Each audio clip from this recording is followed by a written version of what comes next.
예, 안녕하십니까. 오늘 이제 현대차와 기아 좀 설명을 드릴 텐데요. 지금 현재 시점에서 둘 중 하나만 선택하자면 뭘 해야 될지 좀 이야기를 해보도록 하겠습니다.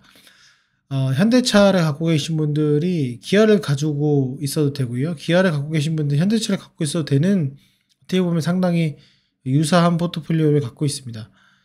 뭐 다들 아시겠지만은 뭐 지금 해외에서도 지금 매출량이나 대수가 지금 늘어나고 있고 점유율도 지금 늘어나고 있는 상황이기 때문에, 물론 아직 또 개선을 해야 될 점이 많겠지만은 이런 부분이 있습니다. 그리고 과거에 뭐 전기차에 대한 이슈, 그런 리스크, 이런 것들도 어느 정도 해소가 돼가면서 좋은 모습을 보여주고 있습니다. 더욱이 지난 2021년도 1월 달에의 고점 이후에 주가가 횡보를 하면서 내려왔는데, 이 횡보의 추세도 다른 대형주 종목보다는 상당히 양호하게 조정을 받고 있는 모습이 인상적입니다.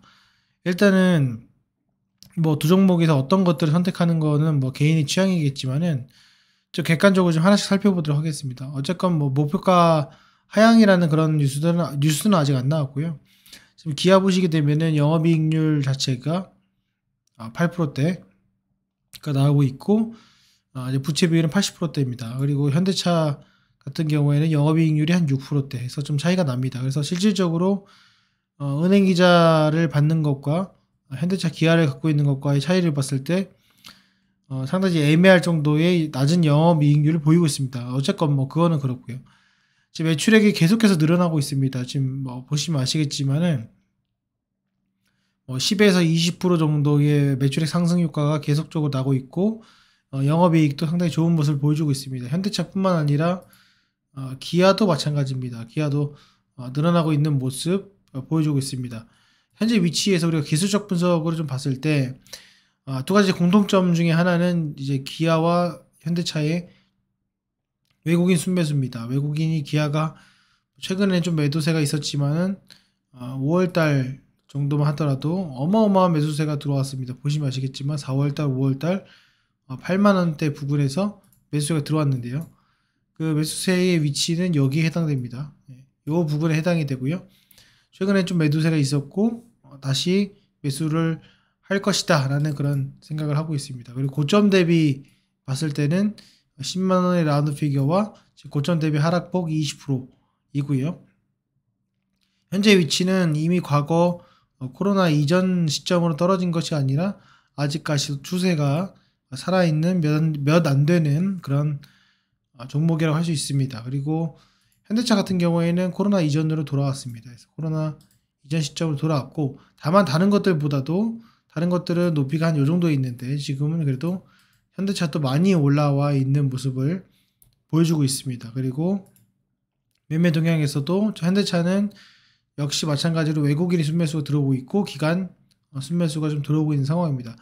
둘 중에 뭘 가냐고 했을 때 저는 개인적으로는 추세적인 측면과 수익적인 측면에 있어서 기아를 선택을 할 것 같습니다. 그래서 기아가 앞으로의 이슈들과 실적 이런 것들을 봤을 때는 기아가 훨씬 더 좋은 모습을 보여주지 않을까라는 개인적인 생각을 하고 있고요. 그리고 만약에 이제 현대차를 갖고 있다면은 뭐 기아를 갈아타도 충분히 가능한 그런 모습이라고 저는 개인적으로 생각을 합니다. 지금 뭐 아시겠지만 8조 2천억 기준으로 했을 때 현대차의 멀티플은 뭐 한 5 정도? 예. 4에서 5 정도? 이렇게 좀 보시면 될 것 같고요. 기아 같은 경우에는 멀티플 계산을 해보면은 요거는 지금 31조 정도 되기 때문에 이것도 한 4에서 5 정도 됩니다.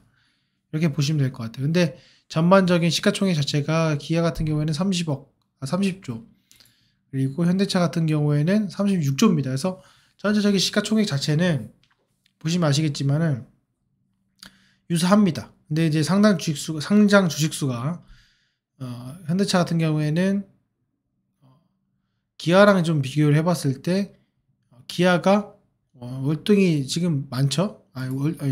죄송합니다. 예, 월등히 많죠?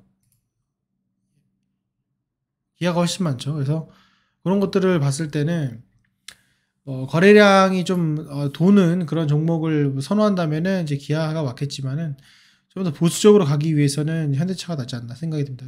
제 개인적으로는 저라면은 기아를 하지 않을까. 왜냐면은 고점 대비 빠진 게 한 20%밖에 안 빠졌거든요. 이런 것들이 지금 보시면은 1년 반 동안 20% 빠졌어요. 엄청 강하다는 거거든요. 그래서 이런 것들은 나중에 저점 매수를 하게 되면은 돈이 되지 않을까라는 생각을 하고 있습니다. 뭐 지금 뭐 상당히 이제 공포의 구간이기 때문에 더 내려가고 싼 종목을 찾으려고 하시겠지만은 지금 요거는 거의 50% 조정까지 다 내려온 상태이고, 다만 이 코로나 이전에 코로나 때의 이 다봉선에 해당되는 구간이 아직도 견고하다는 점, 그 점이 유일하고요. 그리고 기아 같은 경우에는 반등 자체가 탄력성이 상당히 지금 좋은 모습을 보여주고 있습니다. 그래서 이런 것도 참조하셔가지고 여러분들이 기아를 할지 현대차를 갈지 정하시면 좋을 것 같습니다. 올 연말에 이제 차량용 반도체의 수급이 조금 원활해진다라는 그런 소식들이 있는데, 그렇게 되면은 좀 더 매출액이 좀 더 폭발적으로 내년에는 증가하지 않을까 이렇게 개인적으로 생각을 합니다. 예, 이 점 참조하셔가지고 투자하시는데 조금이나마 도움이 됐으면 좋겠습니다. 예, 오늘 영상은 여기까지 하겠습니다. 감사합니다.